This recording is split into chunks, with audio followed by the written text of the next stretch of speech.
नमस्कार, मी शीतल भुके. शीतल्स रेसिपीमध्ये तुम्हा सर्वांचं खूप खूप खूप मनापासून स्वागत. तर आज मी बनवणार आहे फुलगोबीची भाजी.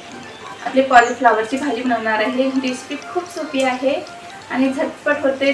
तुम्ही टिफिनमध्ये सुद्धा देऊ शकता. तुम्हाला उशीर झाला तरी तुम्ही खूप लवकर बनवून टिफिन सुद्धा देऊ शकता. तर ही भाजी आपल्याला कशी बनवायची त्याची आपण रेसिपी बघूया. त्या पहिले आपण यासाठी काय काय साहित्य लागते ते बघूया. तर इथे मी 1 प्लेट फ्लावर घेतलेली आहे. त्यानंतर कोथिंबीर, टमाटर आणि लसणाची पेस्ट घेतलेली आहे. त्यानंतर मोहरी, जिरे, हळद, गरम मसाला, लाल तिखट आणि मीठ. बस एवढंच साहित्य लागणार आहे. त्याच्या व्यतिरिक्त दुसरं काहीही टाकायचं नाही आहे. आता आपण पहिले फ्लावर धुवून घेऊया स्वच्छ. हे बघा मी पाण्यात टाकली. आता याला स्वच्छ धुवून घेते आणि गॅसवर कढई ठेवते.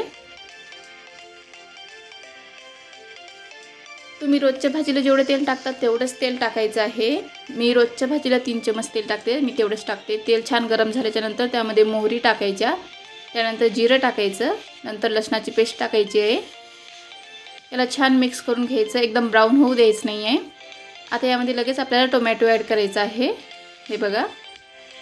आणि टोमॅटो या भाजीतनी मऊसूद होऊ द्यायचं नाही. थोडंसंच फिरून घ्यायचं आणि लगेच आपल्याला यामध्ये फ्लावर टाकायची. आणि हे बघा, हे जे फ्लावर टाकतो ना, आता बऱ्याच वेळा आपण काय करतो, पहिले सुके मसाले वगैरे सगळं वापरून घेतो, त्याच्यानंतर भाजी टाकतो. पण ही फ्लावरची भाजी तशी नाही करायची. टमाटर टाकल्याच्यानंतर लगेच फ्लावर टाकायचं आहे. आणि गॅसचा जो फ्लेम आहे ना, तो हाय फ्लेमवर ठेवायचा आहे. लो फ्लेम करायचं नाही. हाय फ्लेमवर आपल्याला ही 2 मिनिट भाजी अशीच परतून घ्यायची आहे. त्यानंतर यामध्ये सुके मसाले ॲड करायचे. मी 2 चमच लाल तिखट घेतलेला आहे, हळद, गरम मसाला आणि मीठ. आणि या भाजीतनी तुम्ही जर समजा भाजीमध्ये जर का 1.5 चमच लाल तिखट टाकत असाल तर फ्लावरच्या भाजीमध्ये तुम्ही अर्धा चमच जास्त टाका. आणि त्यानंतर थोडंसं पाणी टाकायचं आणि मिक्स करून घ्यायचं. पाणी जास्त टाकायचं नाही. मी साधारणतः कपभर पाणी टाकलेलं आहे. आणि छान नंतर कोथिंबीर टाकायची आणि मिक्स करून त्याला झाकण लावून आपल्याला 5 मिनिट असं शिजवायचं आहे.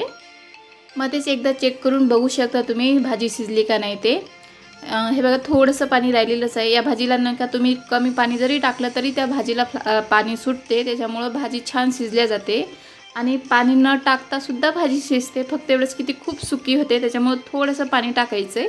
मी कपभर पाणी टाकले. आता छान भाजी शिजते. थोडी कच्ची आहे. आणखीन आपल्याला 2 मिनिट याला शिजू द्यायचं आहे.